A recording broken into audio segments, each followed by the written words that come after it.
Why does God allow suffering? This question does not begin in classrooms or philosophical debates. It begins in hospital corridors, in silent cemeteries, in bedrooms where someone stares at the ceiling at 3 in the morning wondering whether anyone is listening. It rises from the mouth of a mother holding a lifeless child. It forms in the mind of a man reading a medical diagnosis that changes everything. It appears after betrayal, after injustice, after loss. If God is good, why does He not stop it? If He is powerful, why does He not prevent it? And if He sees everything, why does He remain silent? This is not merely a theological problem, it is a human crisis. For centuries, philosophers have framed it carefully. Epicurus asked whether a God who is willing but unable is weak, whether a God who is able but unwilling is cruel, and if He is both able and willing, why evil exists at all. Augustine wrestled with it. Aquinas analyzed it. Modern thinkers have sharpened it into what is called the problem of evil. Yet behind every intellectual formulation lies something more personal: pain.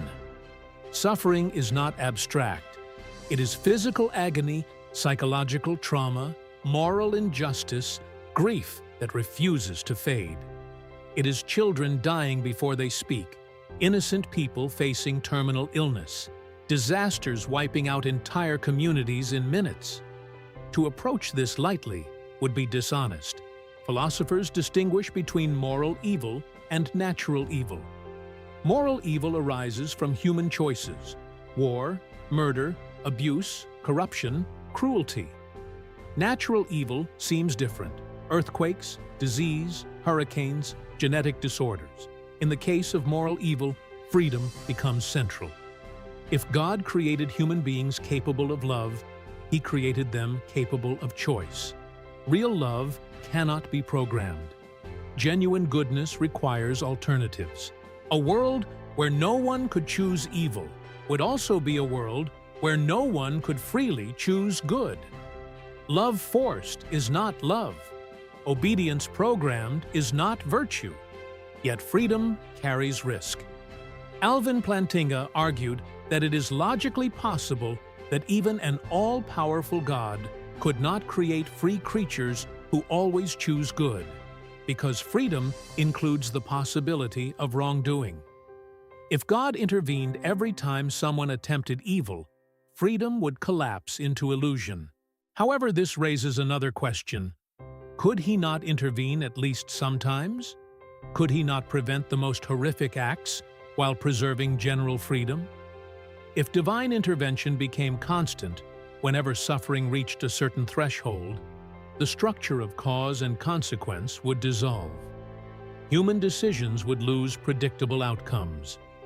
Responsibility would blur because consequences would repeatedly be overridden. Still, this explanation feels cold when facing extreme suffering. Philosophy may protect logic, but it does not comfort a grieving heart. Natural evil raises a different tension. Why would a world designed by a good God contain tectonic plates that shift violently, viruses that mutate destructively, cells that turn cancerous? The biblical narrative offers a broader story. Creation was good, but something fractured. According to Genesis, human rebellion introduced disorder not only morally, but cosmically. Paul writes that creation itself groans, subjected to frustration, awaiting restoration. This suggests we live in a world that is not functioning as originally intended. Yet the question remains, why allow the fracture to persist? Why not repair everything immediately? The book of Job confronts this directly. Job is righteous, yet he loses wealth, children, health. His friends insist suffering must be punishment. The text rejects their simplistic explanation. When God finally speaks, He does not give Job a detailed account of cosmic reasons. Instead, He reveals the vastness of creation, the depth of divine wisdom, the complexity of reality, beyond human grasp. This is not dismissal, but perspective. If God is infinite and human understanding is finite, then some reasons may exceed our comprehension. Absence of explanation does not necessarily mean absence of purpose. Still, perspective does not erase pain. Christianity then presents something unexpected. God does not remain distant from suffering. He enters it. In Jesus, God does not observe pain from afar. He experiences betrayal, injustice, humiliation, torture, execution. On the cross, he cries, my God, why have you forsaken me?" Christianity does not deny suffering. It places it at the center of its narrative. The cross suggests that God is not detached from human agony, but participates in it. This shifts the question from merely, "Why does God allow suffering?" to, "What does God do within suffering?" The Christian claim is that He absorbs it, transforms it, and ultimately overcomes it. Philosophically, the logical contradiction between God and evil has been widely addressed. The debate now centers on probability. Does the amount of suffering make God unlikely? If God has morally sufficient reasons beyond human awareness, then suffering does not necessarily disprove His existence. C.S. Lewis once described pain as a megaphone to awaken a deaf world. Yet when he lost his wife, his writings revealed deep struggle rather than easy answers. Viktor Frankl observed that meaning can sustain a person even in concentration camps. Meaning does not eliminate suffering but reframes it. Christianity does not promise that every instance of suffering will be explained in this life. It promises that suffering is not ultimate. The final biblical vision is not endless pain, but restoration, where tears are wiped away and death is no more. This does not trivialize present agony. It situates it within a larger unfolding story. Between cross and restoration lies tension. Suffering can push someone toward disbelief or toward deeper faith. If there is no God, suffering is ultimately blind process, impersonal and indifferent.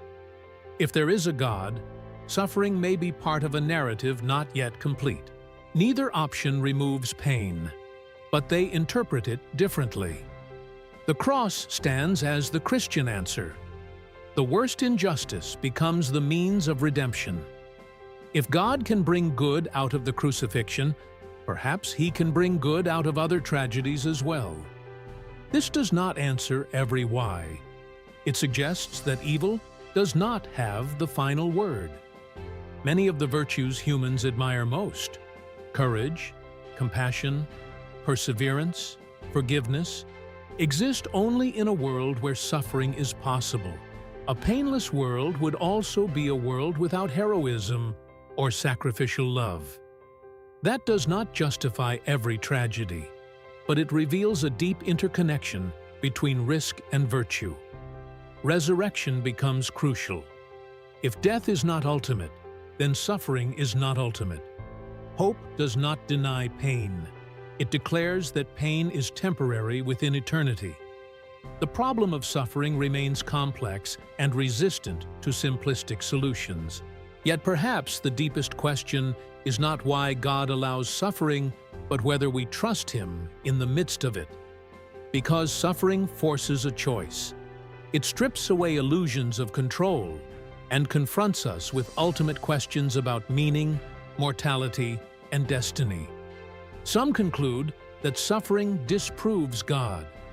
Others conclude that suffering reveals humanity's need for Him. The presence of suffering does not eliminate faith nor guarantee it. It demands decision. And perhaps the most honest response is not a complete explanation, but a posture, acknowledging that we see only fragments of a much larger tapestry. The threads appear dark from our limited view, but if there is a divine weaver, the design may extend beyond what we can perceive.